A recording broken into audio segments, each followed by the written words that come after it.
चलो शिफ्टिंग हो गई। प्रिया के पापा ने राहत की सांस लेते हुए कहा। प्रिया के पापा एक प्राइवेट कंपनी में काम करते थे। पिछले महीने ही उनका प्रमोशन हुआ था और उसी प्रमोशन के साथ उनका ट्रांसफ़र भी हो गया था। तो वो जल्द से जल्द अपने छोटे परिवार को लेकर, जिसमें उनकी एक बड़ी बेटी प्रिया, उनका छोटा बेटा नमन और उनकी पत्नी आराध्या, दिल्ली आ गए थे। उन्होंने दिल्ली में छतरपुर में घर खरीद लिया था, जो कि बहुत कम दामों में मिल रहा था। घर इतना बड़ा तो नहीं था, लेकिन घर की कंडीशन काफ़ी अच्छी थी। जहाँ उन्होंने घर लिया था, वहाँ का आसपास का माहौल काफ़ी सुनसान था और उनके आसपास के आधे से ज़्यादा घर खाली थे। शायद इसी वजह से घर का दाम कम होगा, प्रिया के पापा ने सोचा। खैर, सारी शिफ्टिंग होने के बाद सब लोग बैठ गए, जिसमें प्रिया का छोटा भाई नमन बाहर छोटे से बगीचे में जाके खेलने लगा। उस घर के बगीचे में एक बरगद का पेड़ भी था, जो कि बहुत बड़ा था। तो गर्मी का समय था, तो काफ़ी लोग उस बरगद के पेड़ के नीचे बैठे हुए थे। तभी प्रिया ने एक आदमी को देखा, जो कि उनके गेट के बाहर खड़ा हुआ था। वो आदमी कभी उनके घर को देखता, तो कभी उनकी तरफ देखता। प्रिया ने ये बात अपने पापा को बताई। तो प्रिया के पापा उस आदमी के पास गए, उससे पूछा, जी आप कौन? तो वो बताता है कि जी मैं राम गोपाल, यहीं आपके पास में ही रहता हूँ। तो यहाँ पे चहल पहल देखी, तो यहाँ पे देखने आ गया। उसकी आवाज़ में एक डर था। तो प्रिया के पापा ने राम गोपाल से कहा कि आप अंदर आइए। तो उसकी आवाज़ में एक अजीब सी हिचकिचाहट से और डर से उसने कहा कि मैं फिर कभी आऊँगा। तो प्रिया के पापा को ये बात बहुत अजीब सी लगी। खैर, रात हो जाती है, सब लोग सोने चले जाते हैं। प्रिया अपने छोटे भाई नमन के साथ सोने जाती है। प्रिया के कमरे से उस पेड़ की बड़ी बड़ी शाखाएं दिखती थी। जैसी प्रिया सो रही होती है, तो उसको एक हल्की सी हंसने की आवाज़ आती है। तो वो उठती है, वो आसपास कमरे के देखती है, तो उसको कोई नहीं दिखाई देता। तो वो नोटिस करती है, वो हंसने की आवाज़ उसको उस खिड़की से आ रही थी। तो वो खिड़की के बाहर देखती है, तो क्या देखती है कि उसी बरगद के पेड़ पर, उसकी शाखा पे, एक सफ़ेद साड़ी के अंदर एक औरत बैठी हुई है और उसके हाथ में उसका एक छोटा सा बच्चा भी है। तो ये देखकर प्रिया ज़ोर से चिल्लाती है। प्रिया की आवाज़ सुनकर उसके मम्मी पापा भागते हुए उसके कमरे में आते हैं। तो प्रिया ये सारी बात अपने मम्मी पापा को बताती है। प्रिया काफ़ी डरी हुई थी। तो सब लोग उस पेड़ की तरफ देखते हैं, तो वो देखते हैं कि उस पेड़ की शाखा पर खाली एक सफ़ेद रंग का कपड़ा टंगा हुआ है, जो कि प्रिया के पापा की शर्ट थी। ये देखते के साथ ही नमन बहुत ज़ोर से हंसने लग जाता है कि दीदी आप पापा की शर्ट से डर गई। जब प्रिया वो ध्यान से देखती है वहाँ पे, तो वो सच में देखती है कि वो उसके पापा की शर्ट ही है, सफ़ेद रंग की। तो सब लोग अपने अपने कमरे में चले जाते हैं। तो प्रिया पूरी रात यही सोचती रहती है कि वहाँ पे उसने सच में किसी औरत को देखा था, या फिर वो रियल में उसके पापा की शर्ट ही थी। ये सोचते सोचते प्रिया की आंख लग जाती है। अगले दिन संडे था, तो सब लोग आराम से उठे। प्रिया का छोटा भाई नमन आंगन में उसी बरगद के पेड़ के नीचे खेल रहा था और प्रिया बस उस बरगद के पेड़ को देखी जा रही थी। क्या उसने सच में कोई औरत देखी थी? क्या वो सच में उसका भ्रम था? तो प्रिया सोचती है वो सच में उसका भ्रम ही था। इतनी देर में नमन उस बरगद के पेड़ के नीचे खोदते खोदते रोने लगा। तो नमन की रोते हुए आवाज़ सुन के प्रिया भागे भागती हुई कि नमन क्या हुआ? तो उस नमन की आवाज़ सुन के उसके मम्मी पापा भी आए कि क्या हुआ नमन? नमन को उठा के वो घर के अंदर लेके गए। तो नमन रोते रोते कभी किसी एक छोटे बच्चे की आवाज़ में रोने लगा और फिर कभी किसी औरत की आवाज़ में रोने लगा। और नमन रोते रोते उस बरगद के पेड़ की तरफ जाने की कोशिश कर रहा था। तो अमन कभी बच्चे की आवाज़ में, कभी लेडीज़ की आवाज़ में रोते रोते एकदम से चुप हो गया। तो नमन से पूछा कि क्या हुआ? तो नमन एकदम ऐसा नॉर्मल रिएक्ट करता है कि कुछ हुआ ही नहीं। वो कहता है कि कुछ नहीं। तो उसके परिवार वालों को ये बात बहुत ज़्यादा ही अजीब लगती है। ये सब देखकर उसके परिवार वाले बहुत ज़्यादा चिंतित हो जाते हैं। रात होती है, तो प्रिया अपने छोटे भाई नमन के साथ ही सो रही होती है।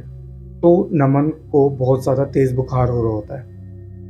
तो प्रिया अपने भाई नमन पे उसके सर पे हल्का-हल्का सा थपथपा रही होती है। तो इतनी देर में प्रिया की भी आँख लग जाती है। तो प्रिया को अपने हाथ में कुछ महसूस होता है, तो उसकी एकदम से आँख खुलती है, तो वो अपने हाथ की तरफ देखती है तो उसके हाथ में खून लगा होता है। उसके सामने नमन की जगह वही औरत होती है, जो औरत बस उस प्रिया को ही देख रही होती है, और उन दोनों के बीच में एक छोटा-सा बच्चा भी होता है, जिसकी आँखें लाल होती हैं। ये सब देखकर प्रिया ज़ोर से चिल्लाने लग जाती है, तो वो सब लोग उसके मम्मी-पापा वापस उसके कमरे में आते हैं। प्रिया बहुत ज़्यादा रोने लगती है और बोलती है कि इस घर में कुछ ना कुछ तो है। उसके घर वाले भी ये बोलते हैं कि यहाँ पे कुछ ना कुछ है, तो वो फैसला लेते हैं कि कल वो एक किसी पंडित को बुलाएँगे।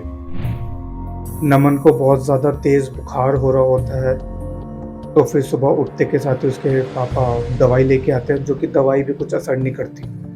उन्होंने पंडित को भी बुला लिया था, तो जो कि पंडित शाम को आए थे। तो पंडित घर में कदम रखते के साथ ही वो पहले उस बरगद के पेड़ की तरफ जाते हैं और उस बरगद के पेड़ की तरफ चारों तरफ घूमने लगते हैं। पंडित समझ गए थे कि ये सब जो चीज़ें हो रही हैं, इसका कहीं न कहीं कनेक्शन इस बरगद के पेड़ से ही है। तो राम गोपाल उनके गेट की तरफ खड़ा होकर ये सब देख रहा होता है। तो प्रिया के पापा उस राम गोपाल को देख लेते हैं, तो वो उसके पास जाते हैं। तो प्रिया के पापा को लग रहा होता है कि राम गोपाल को इन सब चीज़ों के बारे में कुछ ना कुछ पता है। वो राम गोपाल को के पास जाते हैं और राम गोपाल को अपने घर के अंदर एंट्री करने के लिए ज़िद करते हैं। हालाँकि राम गोपाल बहुत ज़्यादा डरा हुआ होता है, लेकिन प्रिया के पापा के इतने ज़िद करने की वजह से वो उनके घर में आ जाता है।